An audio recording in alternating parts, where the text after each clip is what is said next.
తత్ప్రత్యయం మనం చదువుతున్నాం. త్వా అనేది అంటే ఇందులో ఎలా ఉంటుందంటే, ఉదాహరణ ఒకటి, సహ విద్యాలయం గచ్చతి పాఠం పఠతి. ఇక్కడ రెండు వెర్బ్స్ ఉన్నాయి, గచ్చతి అండ్ పఠతి. ఈ గచ్చతి అండ్ పఠతిలో ముందు ఏం జరుగుతుంది? ముందు వెళ్తాం, తర్వాత చదువుతాం, అంతే కదా. సో ముందు వెళ్ళిన దానికి మనం ఈ త్వా అనే ప్రత్యయం చేరిస్తే వెళ్ళి అనే అర్థం వస్తుంది అనమాట. గచ్చతి వెళ్ళును, పఠతి చదువును. ఇందులో ఈ గచ్చతి అనే దానికి త్వా అనే ప్రత్యయం పెడితే, ప్రత్యయం ఎప్పుడు దేనికి పెడతాము? ధాతువుకి పెడతాం. గచ్చతికి గమ్ ధాతువు కనుక గమ్కి త్వా పెడితే గత్వా అని అవుతుంది అనమాట. అందుకని ముందర జరిగిన వెర్బ్ వెళ్ళడం కనుక ఆ గమ్ అనే ధాతువుకి పెడితే గత్వా పఠతి అంటే వెళ్ళి చదువును అనే అర్థం. ఈ విధంగా మనం ఈ త్వాంత ప్రయోగం మనం చేసాం. త్వాంత అని అంటే అర్థం ఏంటంటే త్వా అనే ప్రత్యయము అంతమందు కలిగిన ప్రయోగము అని అర్థం. ఇప్పుడు ఇవన్నీ మీరు చదవండి. సహ విద్యాలయం గచ్చతి పాఠం పఠతి. సహ విద్యాలయం గత్వా పాఠం పఠతి. బాలికా ఫలం ఖాదతి జలం నా పిబతి. బాలికా ఫలం ఖాదిత్వా జలం నా పిబతి. రమేశः దుగ్ధం పిబతి శయనం కరోతి. రమేశः దుగ్ధం పీత్వా శయనం కరోతి. అహం శ్లోకం ఉదిత్వా ముందు ఉన్నది చదువు. అహం శ్లోకం వదామి అర్థం బోధయామి. అహం శ్లోకం ఉదిత్వా అర్థం బోధయామి. సా పుస్తకం పఠతి భోజనం కరోతి. సా పుస్తకం పఠిత్వా భోజనం కరోతి. అహం కార్యం కరోమి విద్యాలయం గచ్చామి. అహం కార్యం కృత్వా విద్యాలయం గచ్చామి. తే చిత్రం పశ్యంతి ఆనందం అనుభవంతి. తే చిత్రం దృష్ట్వా ఆనందం అనుభవంతి. భవంతః గీతం శృణ్వంతి చాయం పిబంతి. భవంతః గీతం శ్రుత్వా చాయం పిబంతి. వయం ధనం యచ్చామః వస్తూని క్రీణీమః. వయం ధనం దత్వా వస్తూని క్రీణీమః. సహ ఫలాని నయతి జనన్యై దదాతి. సహ ఫలాని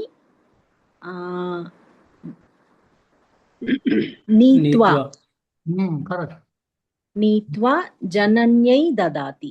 తాః సంస్కృతం జానంతి సంభాషణం కుర్వంతి. ధాతువు ఏమిటి? జ్ఞా అనేది ధాతువు, జ్ఞా. అందుకని ఇక్కడ జ్ఞాత్వా అని వస్తుంది. తాః సంస్కృతం జ్ఞాత్వా సంభాషణం కుర్వంతి. సహ దుర్గుణం త్యజతి సజ్జనః భవతి. త్యజ్ అనేది ఇక్కడ ధాతువు, దాని ఫారము త్యక్త్వా అని వస్తుంది. దుర్గుణం త్యక్త్వా సజ్జనః భవతి. మహిళాః గీతం గాయంతి పూజాం కుర్వంతి. గాయత్రికి ధాతువు ఏమిటి? గాయత్రికి గై అనేది ధాతువు అన్నాడు. గైకి ఈ త్వాంత ప్రత్యయం చేసినప్పుడు గీత్వా అని చెప్పడమే కరెక్ట్. వైద్యాః ఔషధం యచ్చంతి ధనం స్వీకుర్వంతి. దా అనేది ఇక్కడ ధాతువు, దా అనేది త్వా చేయొచ్చు. దత్వా. వైద్యాః ఔషధం దత్వా ధనం స్వీకుర్వంతి. పితామహః రామాయణం పాఠయిత్వా అర్థం వదతి. ఇప్పుడు ఇక్కడ పఠతి అని ఉందనుకో, ఉమ్, రామాయణం పఠతి అని ఉందనుకో, అప్పుడేమొస్తుంది? పఠతికి పఠ ధాతువు కనుక పఠిత్వా అని వస్తుంది. పాఠయతి అంటే పాఠయ అనేది ప్రయోగం కనుక ధాతువు పట్టే, కానీ అక్కడ నిత్యనే ప్రత్యయం వచ్చి పాఠయ అని వస్తుంది కనుక దీనికి పాఠయిత్వా అని వస్తుంది. పఠిత్వా పాఠయిత్వా, పఠతి పాఠయతి, అట్లా అన్నమాట.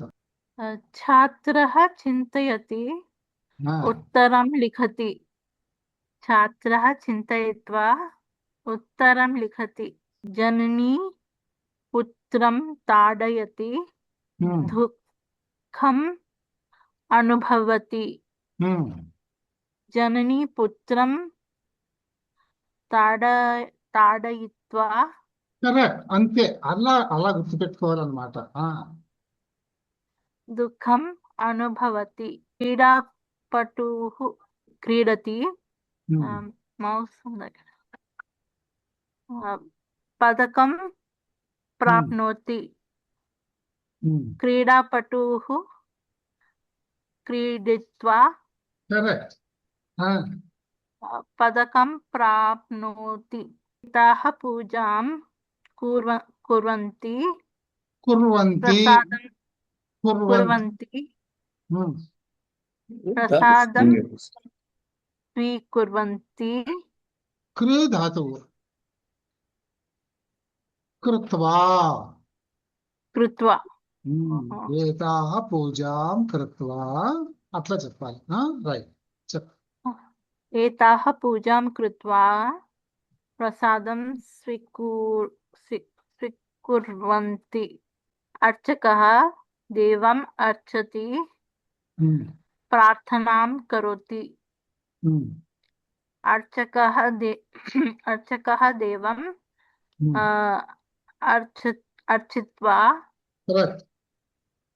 प्रार्थनां करोति ఇప్పుడు మరొక కృత్ ప్రత్యయంలో వెళ్తున్నాం. ఈ కృత్ ప్రత్యయం లెప్ అని అంటాం. ఎప్పుడు మీకు చెప్తాను నేను, లెప్ని మీరు ఎలా కూడా తీసుకోవాలంటే, లెప్ అంటే ల్ ప్లస్ ఇ ప్లస్ ఆ ప్లస్ ఉప్పు, ఇన్ని ఉన్నాయి అక్షరాలు. ఇందులో 4 ఉన్నాయి, 4 సంకేతాలు ఉన్నాయి లెప్ అనే దాంట్లో. ప్రయోగంలో కనిపించేది ఇదంతా కనిపించాలని లేదు, ఇది ప్రత్యయం. ఇక్కడ ముందు ఇల్లు ఉందన్నా, చివరిలో ఉప్పు ఉందన్నా మీకు చెప్పాను కదా. ఇప్పుడు ఇక్కడ కనపడేది యాక్చువల్ ఎప్ అనే దాంట్లో ప్రయోగంలో కనపడేది మనకి యా ఒక్కటే కనపడుతుంది. ధాతువుకి లియప్ అనే ప్రత్యయం కలిపినందువల్ల యా అని మాత్రం కనిపిస్తుంది. అర్థం ఏమిటి అని అంటే, త్వాకి ఏ అర్థం ఉందో సేమ్ అర్థం, అదే అర్థం. అంటే ఒక పని అంటే వెళ్ళి చదువును అన్నామనుకో, ఆ వెళ్ళి అన్నప్పుడు మనం త్వా ప్రత్యయం వాడాం కదా, ఈ లెప్ ప్రత్యయం కూడా అదే అర్థం వస్తుంది. మరి రెండు ప్రత్యయాలు ఎందుకు ఉన్నాయి? త్వానే వాడచ్చుగా, లెప్ ఎందుకు వాడాలి? త్వా ఎక్కడ వాడాలి, లెప్ ఎక్కడ వాడాలి? రెండింటికి అర్థం ఒకటే, సందర్భం ఒకటే. అప్పుడు ఈ రెండు ఎందుకు వాడాలి, తేడాగా ఎక్కడ తేడా వస్తుంది, ఏ ప్రత్యయం అనేది ఇప్పుడు మనం నేర్చుకుంటున్నాం. ఈ రెండు ఎక్కడ తేడా ఎందుకు వాడతాము అని అంటే, ఇక్కడ చూడండి, మీకు ఒక ఉదాహరణ చూపిస్తే మీకు అర్థమైపోతుంది.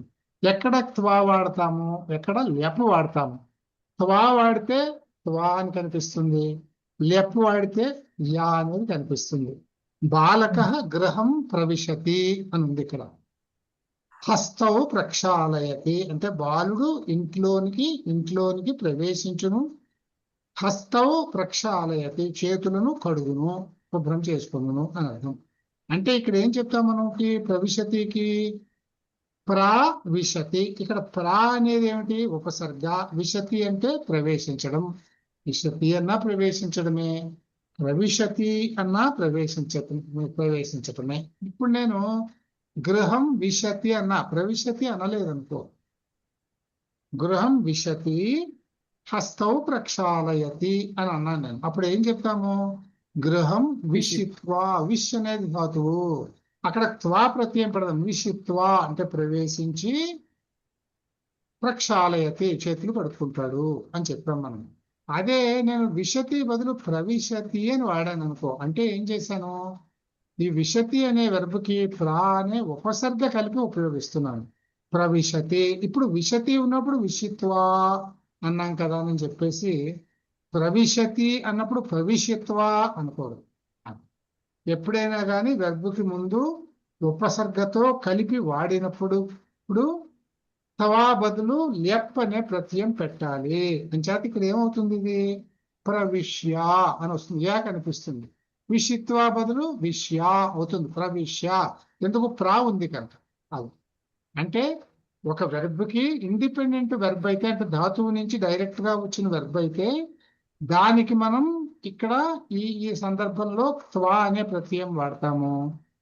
అలాగే ఒకవేళ దాన్ని ఆ వెర్బ్ని ఉపసర్గని కలిపి వాడేటట్లయితే అప్పుడు త్వా బదులు లెప్ వాడతాం, అంతే తేడా.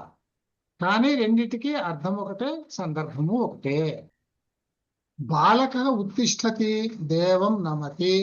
ఇక్కడ ఉత్తిష్టతి అనే దాంట్లో తిష్టతి అనేది మెయిన్ వెర్బు, ఉత్ అనేది ఇక్కడ దానికి పెట్టేటటువంటి ఉపసర్గ. ఉత్ తిష్టతి అని.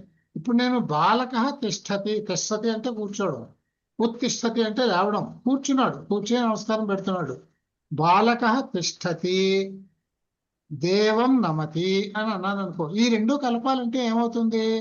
తిష్టతికి ఇక్కడ దీనికి ఉపసర్గ ఏమి లేదు కనుక త్వా పెట్టాలి. త్వా పెట్టినప్పుడు ఇక్కడ ప్రయోగం ఏమొస్తుంది? తిష్టతికి ధాతువు ఏంటి? స్థా అనేది ధాతువు కదా. స్థా ధాతువు కనుక స్థిత్వా అంటే బాలక. ఇక్కడ బాలక తిష్టతి అని ఉంటే బాలక స్థిత్వా దేవం నమతి అని చెప్తాం మనం.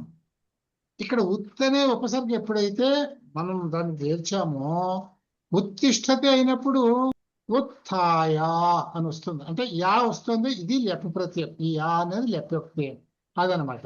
ఉత్తి తిష్టతి ఉంటే స్థిత్వా, ఉత్తిష్టతి అని ఉంటే ఉత్థాయ అని వస్తుంది. ఇక్కడ చూడండి, అధ్యాపక గ్రంథం అధ్యాపయతి ప్రశ్నం పుచ్చతి. ఇక్కడ ఏమవుతుంది? అధ్యాపయతి. అధ్యాపయతి అనే దాంట్లో అధి అనేది ఇక్కడ ఉపసర్గ. అధ్యాపయిత్వా అని వాడకూడదు, దీన్ని అధ్యాప్య అని వాడాలి. గ్రాహక వస్తు స్వీకరోతి, వస్తుం అని ఉండాలి ఇక్కడ, సుఖపడలేదు. వస్తుం స్వీకరోతి ధనం దదాతి. ఇక్కడ ఏం చెప్పాలి? స్వీకృతి వస్తుంది. మనం ఒక్కడ ఈ స్వీ లేదనుకోండి, స్వీ అనేది ఇక్కడ ఉపసర్గ. కరోతి ఉందనుకోండి, కరోతి అని ఉందనుకోండి, దాన్ని ఏం చెప్తాం మనం? కృత్వా అని చెప్తాం కదా. కృత్వా. స్వీ అనే ఉపసర్గ ఎప్పుడైతే వచ్చిందో స్వీకరోతి అన్నప్పుడు స్వీకృత్వా అనకూడదు, స్వీకృత్య అంటే త్వా బదు లెప్ వచ్చింది అనమాట. అంచేత గుర్తు పెట్టుకోండి, ఎక్కడైనా కానీ వెర్బులో ఉపసర్గతో కలిపి వెర్బు వాడేటట్లయితే త్వా అనే ప్రత్యయం బదులు లెప్ అనే ప్రయోగం వస్తుంది. త్వా లెప్ అర్థం గాని సందర్భం గాని ఒకటే ఉంటాయి. తర్వాత ఆచార్య గ్రంథం పరిశీలయతి అధ్యాపనం కరోతి. ఇక్కడ ఏమొస్తుంది? ట్రై చేయండి అందరూ, ఎవరైనా పర్వాలేదు. పరిశీల్య అంతే, పరిశీల్య అన్నమాట. అలాగే జనని ద్వారం ఉద్ఘాటయతి అతిథిం సత్కరోతి. ఉద్ఘాట్య సమాజ సేవక ధనం సంగృహ్ణాతి సమాజ సేవాం కరోతి. సమాజ సేవక ధనం సంగృహ్య అంతే, కరెక్ట్. సమాజ సేవాం కరోతి. అర్చక ప్రతిమా సంస్థాపయతి పూజాం కరోతి. అర్చక ప్రతిమా సంస్థాప్య పూజాం కరోతి. భగిని ఆకాశవాణి ప్రచాలయతి గీతం శృణోతి. భగిని ఆకాశవాణి ప్రచాల్య గీతం శృణోతి. అనుజ ద్వారం ప్రక్షాళయతి రంగవల్లీం లిఖతి. బాగుంది. అనుజాం ద్వారం ప్రక్షాళ్య రంగవల్లీం లిఖతి. జననీ అతిథిం సత్కరోతి భోజనం దదాతి. జననీ అతిథిం సత్కృత్య భోజనం దదాతి. యువకః అసందే ఉపవిశతి జలం పిబతి. యువకః అసందే ఉపవిశ్య జలం पिबति बालकः वृक्षम् आरोहति फलानि अविचिनोति बालकः वृक्षम् आरुह्य फलानि अवचिनोति మళ్ళీ చదవండి. बालकः वृक्षम् आरोहति फलानि अवचिनोति बालकः वृक्षम् आरुह्य అదే फलानि చదవమన్నా, నాకు ఆ మాటే కావాలి. ఆరుహ్య, దీర్ఘం అక్కర్లేదు.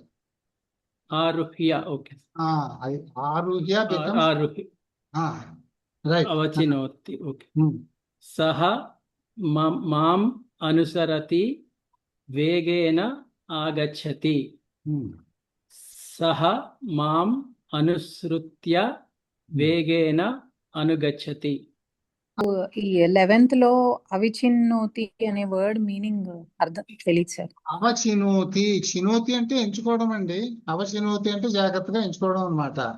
ఇవి ఒక్కసారి ఈ ఎలా ఉన్నాయో చూడండి. అంటే గచ్చతి గత్వా అంటే త్వా ప్రత్యయం వాడాం. అదే ఆగచ్చతి అంటే ఆగత్య, లెప్ వాడాం. చూడండి, త్వా వాడినప్పుడు త్వా వచ్చింది, లెప్ వాడినప్పుడు యా వచ్చింది. ఇలాగా వస్తాయి అని. గచ్చతి గత్వా, ఆగచ్చతి ఆగత్య, తిష్టతి స్థిత్వా, ఉత్తిష్టతి ఉత్థాయ. గచ్చతి గత్వా, అవగచ్చతి అవగమ్య, హరతి కృత్వా, విహరతి విహృత్య, ప్రేషయతి ప్రేషయిత్వా, సంప్రేషయతి సంప్రేష్య, సరతి శ్రుత్వా, అనుసరతి అనుసృత్య, శాలయతి శాలయిత్వా, ప్రక్షాళయతి ప్రక్షాళ్య, హసతి హసిత్వా, ఉపహసతి ఉపహస్య, భవతి భూత్వా, అనుభవతి అనుభూత్య, అనుభూయ యా ఉండదు ఇంక ఇక్కడ. ఇప్పుడు ఇందులో మీకు ఏమర్థం? అనుభూయ. మొదటి వెర్బ్ ఇండిపెండెంట్ వెర్బ్ అది. సో దాని ఉపసర్గ లేదు కనుక త్వా ప్రత్యయం వచ్చింది. ఎప్పుడైతే అది ఉపసర్గతో వచ్చిందో లెప్ అనే ప్రత్యయం వచ్చింది. ఇంకా ఇది this is what is to be noted here. అంటే ఇంకా మీరు ఉపసర్గలో కాదా, తమాషా చూడండి. గచ్చతి అంటే వెళ్ళడము, ఆగచ్చతి ఆ అనే ఉపసర్గ వచ్చింది అంటే రావడము, ఆపోజిట్ మీనింగ్. అవగచ్చతి ఇదే వెర్బ్కి అవా అనే ఉపసర్గ వస్తే అవగచ్చతి అంటే అర్థం కావడం, టు అండర్స్టాండ్ అని అర్థం అవగచ్చతి అంటే.